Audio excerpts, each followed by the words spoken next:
Assalamualaikum warahmatullahi wabarakatuh. Perkenalkan, nama saya Dufa Olga Syafitri dengan NIM 2110931011. Baiklah, di sini saya akan mempresentasikan tugas besar pemodelan sistem dengan dosen pengampu Bapak Rika Ampu Hadiguna. Di sini judul kasus yang saya ambil yaitu Industri Mebel Indonesia Terhimpit Ekonomi.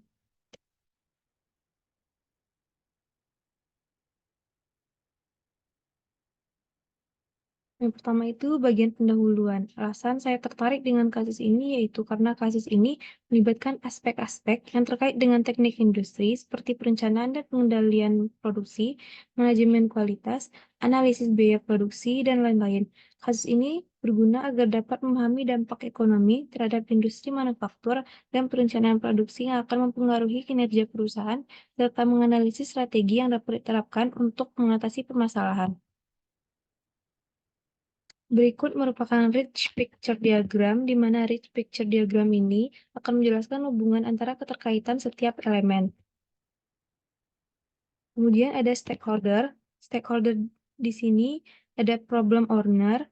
Problem owner-nya yaitu penjual dan pemilik usaha mebel dan kerajinan ukiran, seperti Ansah, yaitu penjual di perusahaan furnitur Proling, dan Jalu Seno Aji, yaitu pemilik usaha Seno Art Gallery dan Sekar Setaman. Di sini, penjual dan pemilik usaha dan kerajinan ukiran ini akan mengambil keputusan untuk menyelesaikan permasalahan. Kemudian ada problem user, yaitu pembeli produk mebel. Pembeli produk mebel ini merupakan penggerak ekonomi dalam industri mebel yang akan merasakan atau menggunakan solusi yang dihasilkan oleh problem owner. Kemudian ada problem customer, yaitu industri mebel, pegawai, dan pembeli. Industri mebel ini akan merasakan dampak, yaitu berupa penjualan dan pendapatan perusahaan yang meningkat atau semakin banyak. Kemudian ada pembeli, yaitu berupa harga produk yang tidak terlalu mahal.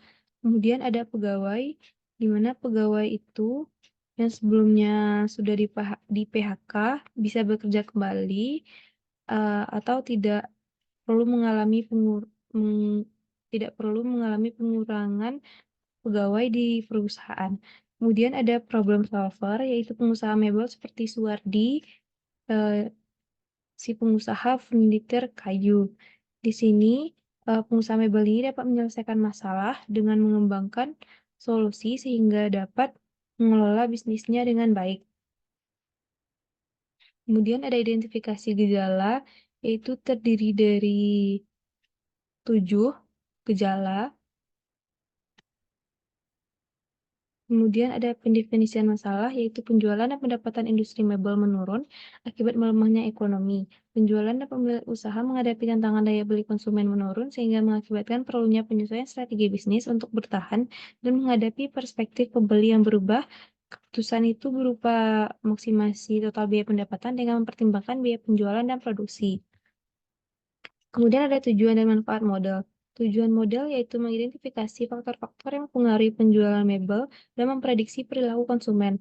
Manfaat model yaitu mengoptimalkan dan mengembangkan strategi pemasaran, serta membantu dalam pengambilan keputusan yang tepat untuk memaksimumkan total biaya pendapatan agar mencapai keuntungan. Kemudian ada influence diagram, di mana influence diagram ini akan berguna untuk menentukan variabel dan parameter pada formulasi matematis. Berikut ini merupakan variabel dan parameter.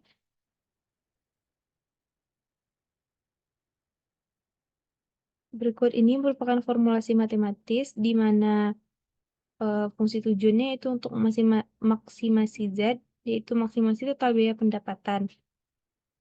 Dengan kendalanya sebagai berikut. Selanjutnya itu ada solusi model, di mana kondisi optimalnya itu diartikan sebagai kombinasi antara variabel dan parameter yang menghasilkan keuntungan maksimal dari penjualan mebel. Kondisi ini dapat dicapai dengan mengoptimalkan beberapa faktor dari parameter.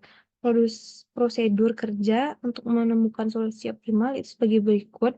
Yang pertama ada inisiasi, yaitu mengumpulkan data aktual dan tetapkan nilai awal dari variabel parameter. Yang kedua itu tentukan fungsi tujuan dan kendala, di mana fungsi tujuannya itu untuk memaksimumkan keuntungan Z dan fungsi kendalanya itu berupa biaya penjualan dan permintaan. Yang ketiga, hitung fungsi maksimasi berdasarkan rumusnya. Yang keempat, periksa apakah setiap kendala itu terpenuhi. Yang kelima itu lakukan optimisasi, yaitu menggunakan metode simplex untuk mencari nilai YI dan nilai maksimum Z sesuai dengan fungsi kendalanya. Yang keenam itu menghasilkan output yang berupa nilai optimal YI dan Z. Selanjutnya ada pengujian model, di mana ini terdiri dari dua, yaitu uji dimensi dan uji titik ekstrim. Uji dimensi ini dilakukan dengan menguji satuan, di mana kedua ruas itu harus memiliki satuan yang sama. Untuk fungsi tujuan itu terbukti bahwa kedua ruas itu memiliki satuan yang sama, yaitu rupiah. Dan untuk fungsi kendala yang pertama itu juga terbukti memiliki kedua ruas dengan satuan yang sama, yaitu rupiah. Dan untuk kedua ruas pada kendala kedua juga memiliki satuan yang sama, yaitu berupa unit atau jumlah.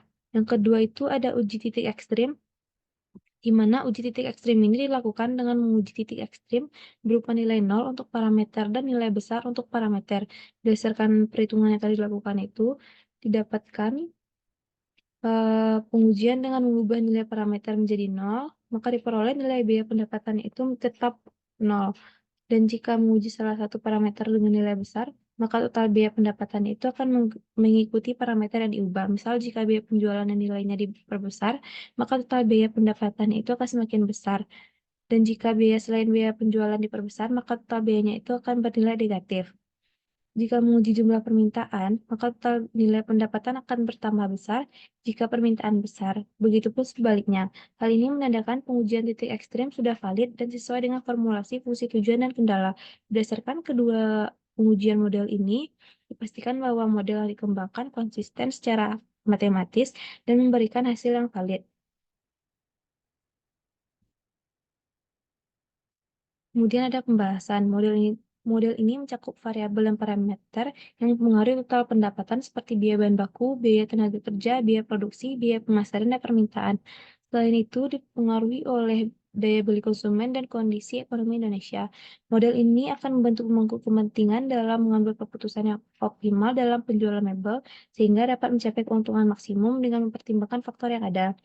Adanya pengujian model berupa uji dimensi dan uji titik ekstrim ini dapat membuktikan bahwa model sudah terverifikasi, sehingga dapat membantu dalam pengambilan keputusan dalam perancangan strategi. Manfaatnya yaitu memberikan wawasan, pandangan, atau pemahaman yang lebih baik mengenai faktor-faktor yang mempengaruhi bisnis kepada pemilik usaha, sehingga membantu perusahaan dalam merancang strategi dan membuat keputusan yang tepat agar mampu mempertahankan bisnis dan bersaing dengan perusahaan lain. Kemudian itu yang terakhir ada kesimpulan, model yang dirancang pada industri mebel Indonesia ini memberikan gambaran terkait faktor-faktor yang mempengaruhi penjualan mebel. Model tersebut mencakup variabel dan parameter berupa biaya bahan baku, biaya tenaga kerja, biaya produksi, biaya pemasaran, dan permintaan yang akan membantu pemangku kepentingan dalam mengambil keputusan yang strategis untuk mengoptimalkan penjualan mebel dan keuntungan. Pengujian model menunjukkan model sudah terverifikasi dan menunjukkan konsistensi matematis yang dapat memberikan hasil yang relevan. Model ini juga dapat memberikan wawasan terkait penyesuaian bisnis dengan kondisi perekonomian dan preferensi konsumen. Dengan demikian, model ini dapat digunakan untuk mengembangkan strategi dan pengambilan keputusan dalam mempertahankan bisnis dan menghadapi tantangan ekonomi. Sekian yang dapat saya sampaikan. Apabila ada salah kata, saya mohon maaf. Saya sudahi dengan wabillahi taufiq wal hidayah. Assalamualaikum warahmatullahi wabarakatuh.